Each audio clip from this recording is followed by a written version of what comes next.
Welcome into the Sports Objective. We appreciate everyone tuning in whenever and however you're watching or listening, whether it's Facebook, YouTube, or Twitter.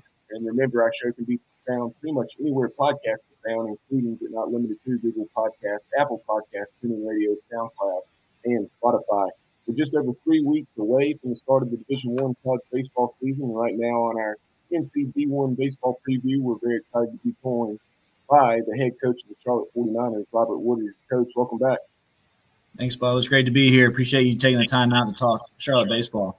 No doubt. We appreciate your time this morning. And, Coach, following year one, you executed a major roster overhaul, and, man, did it pay off in a big way. 40 wins a season ago, and one of the better seasons in program history. Yeah, thanks. No, I mean, it's with COVID in 2020, we only got to play 17 games, and so last year was really our first full season. And but we really spent that the whole COVID year working our tails off, trying to really build as strong of a foundation here as a coaching staff as we possibly could. And like you said, we had some really tremendous players come into the program before last season. Really the fall of 2020. I mean, I think we brought in a 28-player recruiting class, and you got guys like Austin Knight, transfer from Tennessee, ends up being Conference USA Player of the Year. Jack Dragum comes in and plays 61 games at shortstop. Aaron McKeithen comes in, and he's a 16th round draft pick, catcher behind the plate, amongst so many others. And it was about as much fun as I've ever had being in a dugout from start to finish, and just a lot of special memories from last year's team. Yeah, no doubt. That team accomplished so much, and looking forward to 2022. Talk about some of the changes you made. I know you have a new addition to your coaching staff. You chose to go in a different direction in terms of your hitting coach. You had Bo Robinson. He is a Charlotte guy, but you now have brought in Phil Sebuhar from over in Arkansas. He had been with the Razorbacks and was actually a native of that area. Sure, yeah. I mean, Bo had an opportunity to go become the director of player development at NC State. Obviously, a first-class program. Coach Avent, his coaching staff, as everyone saw last year, they're doing tremendous things. So he joined their coaching staff, but he's an all-time legend of a player here, and his numbers honored here, and was just a heck of a coach here in his time here. And as you said, this August, Phil joined us from Arkansas, and he has just hit the ground running with really implementing a lot of things that are exciting on the offensive side, on the swing side, on the approach side, the mental side, that, from what we saw this fall against our own pitchers. And we open up preseason tomorrow with scrimmages, and, we're really excited about. So just a lot of really good energy around the offensive side of the ball right now for our club. When you really take a look at last year's club, I think we probably start with a guy like Austin Knight, All-American by multiple publications. What a year he had, and I had the opportunity to see him play several games in person, and what a player. Yeah, he's a program changer. He amongst other guys, on the club last year and back or coming in this year. I mean, there's certain players. I think this is my 12th year coaching Division I baseball. There's players now, whether it's the Colin Morans when I first started coaching, or the Michael Bushes, or JB Bukowskis's, et cetera. There's certain guys you coach where you just kind of you just have this sense that they're changing your program, they're taking it to new heights, and Austin is certainly that for us. David Mccabe certainly that for us, and Will Butcher is certainly that for us.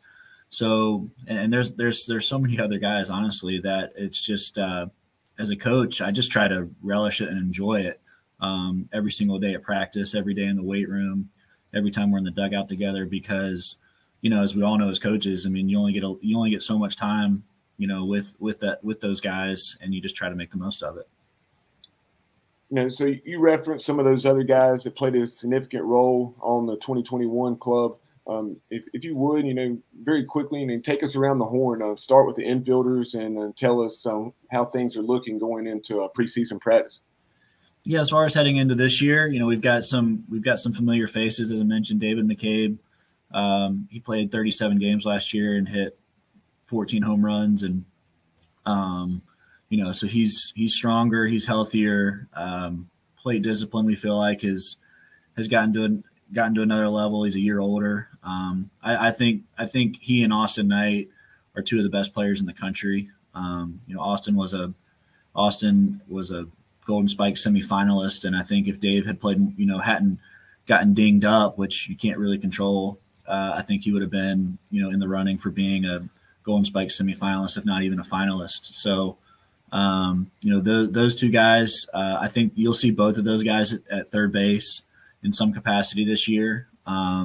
We've worked Austin can play shortstop, but we've worked him out a lot at second base because we've had the addition of Josh Madole from first baseman from UNC Greensboro, who just he torched our pitching staff this fall. I think he walked at a 21 strikeout, or walk to strikeout was like at a 21-5 clip this fall, with about 90 at bats. So, and he's a plus defender, left at first base. So I think you'll see Josh Madole a lot at first base, which frees us up to have some options as far as moving guys around with Mccabe at third and Austin Knight at second. And then we have Jack Dragonback, who played 61 games at shortstop, for us, but certainly can't, leave out Nate Furman, who has elevated his game across the board. I think he said, he might be the all-time hit leader in the Valley League this past summer, and have, probably the best plate discipline and swing decision I've maybe ever coached. And the makeup is off the charts. So, and he's worked himself into being, a really, really good infielder. So, those five guys are probably going to be the mainstays on the infield defensively. And the thing that we like about it is, Madole's a left-handed hitter, Furman's a left-handed hitter, McCabe's a switch hitter, and then Dragon and Knight are both righties. So it gives us a lot of different looks in the batter's box and as far as matchups as well. Shifting over to the outfield, tell folks what you return, and then who may be coming in that could see significant time. Yeah, I think outfield, especially corner outfield, is probably where we've worked the hardest at in terms of just like our defensive skill work, in terms of trying to really push guys to get better. I mean, I think we have Jake Cunningham back in center field, who he might be the best prospect on our team. He's a 23 draft eligible center fielder. He's 6'4", but looks 6'5". Takes him about 5 strides to get to first base. The power is making a jump. He's just an incredibly hard worker who has really put himself, I think, in a position to have a really breakout sophomore year for us. And he's an exciting center fielder. And then, the corner outfield spot, I think, that's kind of where we like all of our outfielders as far as in the batter's box and what they bring to the table. It's just about making sure that we play lockdown defense, as we like to do here. And, I think, but I'd say Cam Fisher and Will Butcher, we're really giving them opportunities to try to be everyday guys out there in those positions.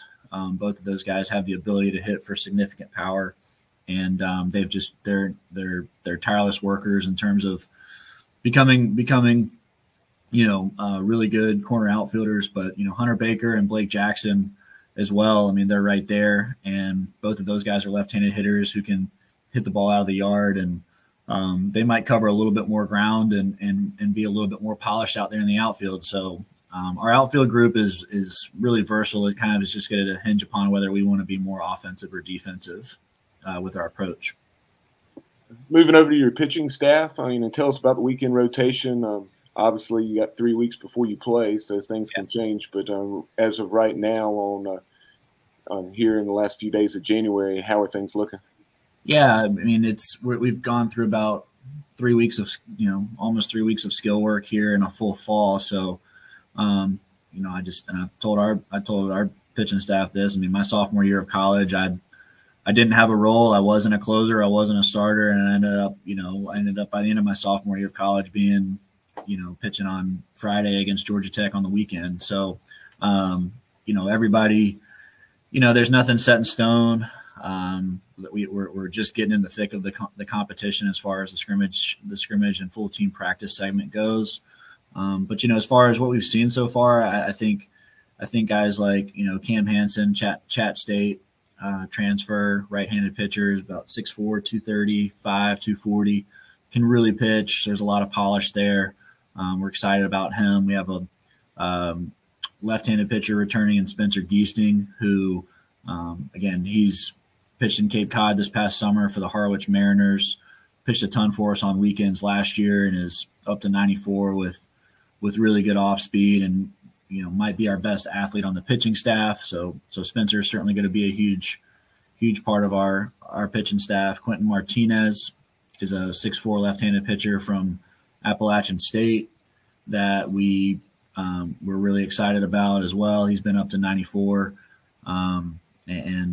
Just really tried to, and he really commands the fastball. So, I'm excited to really see him compete. We returned Matt Brooks, who, probably pitched. We didn't have the result that we wanted there in the regionals, but he threw about 8 innings of 1-run ball against a really good Maryland club to give us a chance to win in a regional, and amongst many other games. I mean, he shut out Old Dominion, who might have been the best offense we saw last year here at home, and we've got him. We've got Brooksy back, who's about 27 years old. This is his 6th year in the program. So we're excited about him. Will Lancaster is a left-handed pitcher transfer from USC Upstate. Again, another one of those kind of 6'3", 6'4" lefties. Velocity is not quite the same, but he's a real crossfire pitchability lefty that has pitched as good as any pitcher here with us since he's been here. So listed a number of guys. We've got an East Carolina transfer, AJ Wilson, who's a left-handed pitcher who might have some of the best off speed, and his fastball is played up since he's been here for us. So we're excited about him as well, and we've given him an opportunity to kind of compete in that starting role.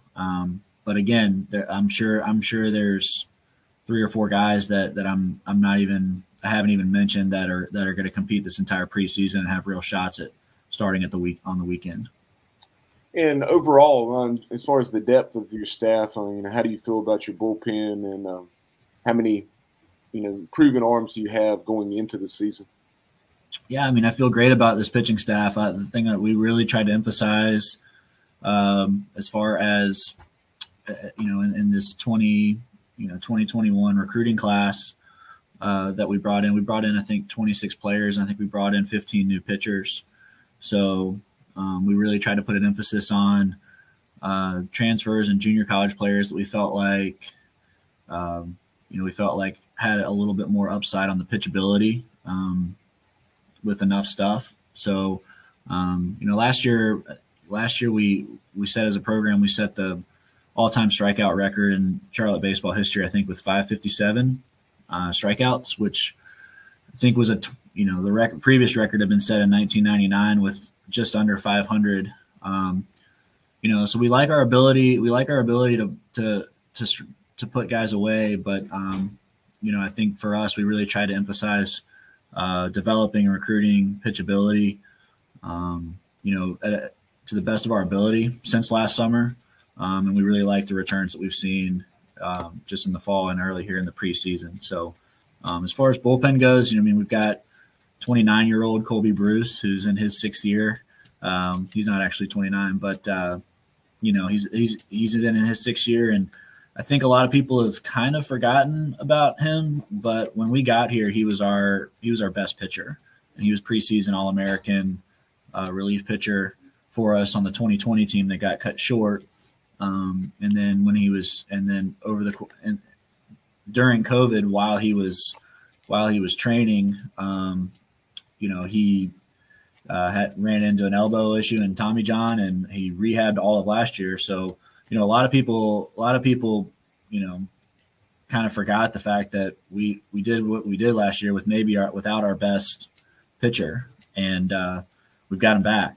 So Colby will be there in the bullpen, but again, not opposed to, building him up and using him in a different role. But I would expect to see, if we have a 1-run lead opening day, I'd expect to see him in the game in the 9th inning. But, we've got some other guys, and Evan Michelson, who's a really strong right-handed pitcher from Jacksonville, Florida, who fastball can run up there to 96, 97 with a good breaker and split. So, he's been really impressive for us. Tony Rossi, another Florida junior college transfer, has been really impressive for us. Colin Kramer, big left, is about a 6'5" left-handed pitcher from Northern Iowa Area Community College, and he's been lights out since he stepped foot on this campus, and one of our hardest workers. So just really excited to see what he can do in either the starter, the reliever, or starter role for us. I mean, again, just another one of those really versatile guys. But we really like, and then we got 2 strike throwing righties that are really polished, in Paxton Thompson and Michael O, that we feel like are gonna really pitch some very valuable innings for us as well. So again, I'm leaving out guys. I'm Hale Sims and Gus Hughes, and 2 more righties that we feel like they're in their 2nd year in our program, and their pitchability and stuff have made jumps. Gus Hughes might have one of the best breakers on our pitching staff, and Hale Sims, he's added a new breaking ball while working with Coach Miney and some of our pitch design sessions in the fall, and it's made a jump. So I'm listing a lot of names, and I'm leaving a few guys out because, like I said, we start team practice tomorrow, and we're going to learn a lot more the next 3 weeks here in the preseason about our club. A couple more things for you, Coach. Taking a look at the schedule, it's always in this region, as we've talked in the past, you'd have to about try to not put together a good schedule, but tremendous slate for your club. I think there's 9 teams that were in the NCAA tournament a season ago, and you start things off. Neat opportunity for your club to go down to Florida to play a non-conference weekend for the first time in over 25 years, and play 3 tremendous programs like Louisville, UConn, and USF. Yeah, I mean, right out of the gate, here we go. There's no tiptoeing into the 22 season for us. We really by design, we really want to try to continue to schedule harder and harder as we can. We think that approach is going to serve us well as far as being ready for conference tournament and the NCAA tournament. And as you mentioned, I mean, when you're in Charlotte, North Carolina, it's you don't have to look very far to find good opponents. They're all over the place. So we'll go down and play in the Florida Sun, the first 3 games of the season against, as you mentioned, Louisville, UConn, and South Florida. But then we come back and play about I think an 18-game home stretch here at the Hayes. So it's a tough schedule, but it's a schedule we're very excited about, and it gives our fan base a lot of opportunities to come out and see our guys play. No doubt. And before we move on from the schedule, I did want to call attention to, I know you have a 3-game series with the Big 12 foe there at Hayes, and that is West Virginia. Yeah, Coach Mazey's club. I mean, they're extremely talented. They've got a ton of really good arms on their staff this year. So Steve Saban's the recruiting coordinator, is one of the best recruiting coordinators in the country. And so they do a really great job up there. And I think West Virginia's, don't ask me how I know this, but I think West Virginia's alumni base, I think, like, outside of the state of West Virginia, I think Charlotte, North Carolina might be, one of the biggest for them. So you combine our fans with their fans, it should be a pretty raucous weekend, and that's what you want. You want to be playing in those types of games all year long. And lastly, Coach, before we wrap this up, I want you to plug your first pitch dinner. I know you have that coming up on February 11th, and your keynote speaker. And he's someone who obviously knows a lot about your program, and that family means a lot to this region. Yeah, definitely. We're excited about it. just we're still working through kind of, some restrictions of sorts, I guess. But it's that event is just a really special event for our program. It's an opportunity for alumni and former players to come back and fans, to really celebrate Charlotte baseball, its history, its traditions, and get to know the new team. So it's a really exciting night, and our coaching staff is, we're very thankful just in these times to even be able to put something like that on. So it'll be great. And also, you have the Grand Slam Club, right, for supporters of the program, and looking at that on the website, and some pretty neat incentives. Obviously, those folks just love Charlotte baseball, but they get some nice things in return for their support of the program. Yeah, absolutely. It's something that the Grand Slam Club had been a staple for Charlotte baseball for a number of years prior to even our coaching staff's arrival, and so we've just tried to continue it and build it up and try to really use the Grand Slam Club as an opportunity for former players and fans and anybody that cares about Charlotte baseball and wants to see us be successful, have a direct impact into our club and into our program. I mean, so the Grand Slam Club, that goes directly to everything from improving the quality of our player development, technology, our team travel, our nutrition station and fueling station we have here at the stadium, just team meals, all types of things that really just enhance the student athlete experience. So very grateful and very appreciative for every member. And once we get through it, we're getting over some of the supply chain hurdles, but we've got some cool stuff that's headed out to the fan base here really soon. As always, Coach, we appreciate the visit, and the best of luck throughout the 2022 season. We look forward to having you back on down the road. Thanks, Bubba. I really appreciate your time and talking Charlotte baseball, and we all appreciate all you do for covering our team and our sport.